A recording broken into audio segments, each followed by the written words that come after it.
Wow, that was fast. Did it used to take like 2 hours to get here? Yeah, now that it's 2020, they've got it down to like an hour and 45 minutes. Who's that guy randomly waving at me? Creepy. Just wave at him. Don't make eye contact. Oh, hey, thanks for letting me do this, guys. Yeah, I really gotta pee. Oh. I'll walk you guys over to the WBDC meeting over at the Hanover and see what those assholes are up to.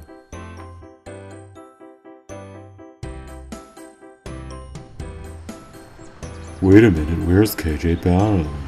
Oh, there hasn't been a trace of retail in the downtown area for over a decade.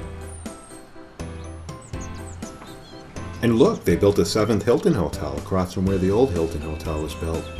It's really convenient because it's right around the corner from the other 3 empty hotels for lease and just a half-mile from the restaurant on Shrewsbury Street. Oh, that's great for when I take clients on a 2-hour train ride here from Boston. Actually, we've got a handful of vacant hotels, empty parking lots, and rotating restaurants. And on the left there is the WRTA bus hub. That's one of the central places to spot opiate addiction in the city and purchase any variety of narcotic. Is that another hotel? Well, actually, it's half abandoned residences because of a combination of ridiculously high prices on rent and the fact that most people really don't want to live directly across from the WRTA bus hub. Well, the city will be transforming all of this into low-income housing to better suit the needs of the escalating population on welfare. Be helpful if you have any change. Oh wow, it's like having 2 commons right in the same 3-block radius. It's great to see so much weed smoke in the city. Oh, watch out for the dog shit. Do you have any change?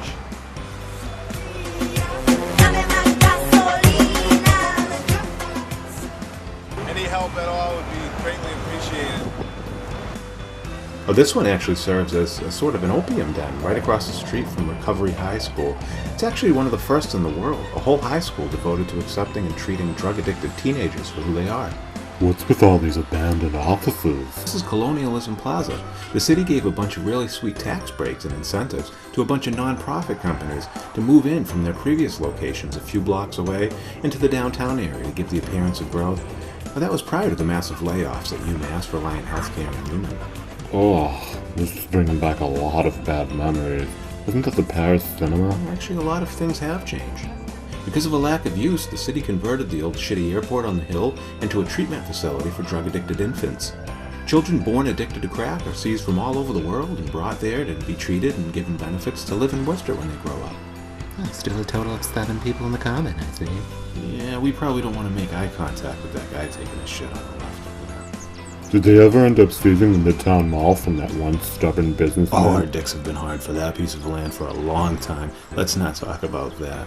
Is that supposed to be like a rip-off of box sticks or something? Yeah, the city built them for the annual Insane Clown Posse shows. The city wanted to have a place for juggalos to be able to freely smoke meth without having to stand out in the rain. Worcester's full of Hall & Oates fans, Kiss fans, Rolling Stones fans, pretty much anything feathered and outdated.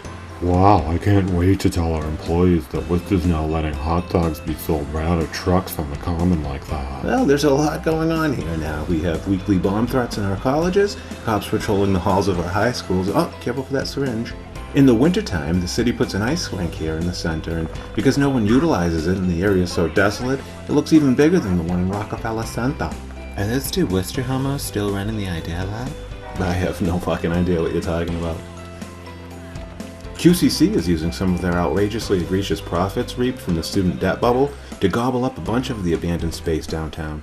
They're even talking about grabbing more tax-free land or dorms and apartments. But isn't QCC a 2-year community college? Why would they need dorms? Oh, their budget is out of control, and they're a spending monster in this community. It's all thanks to the student debt crisis of 2018. What's with the giant clinical-looking building that doesn't really match any of the surrounding architecture at all? Oh, the city decided to impose itself into the Denholm building and converted it into another gigantic tax-free space for more government offices and social service programs. Wow, this all pretty much looks the same since I was last here in 1989. You can say that again. Oh, other than a couple of non-profits moving from one corner to another, yeah, it's basically the same shit.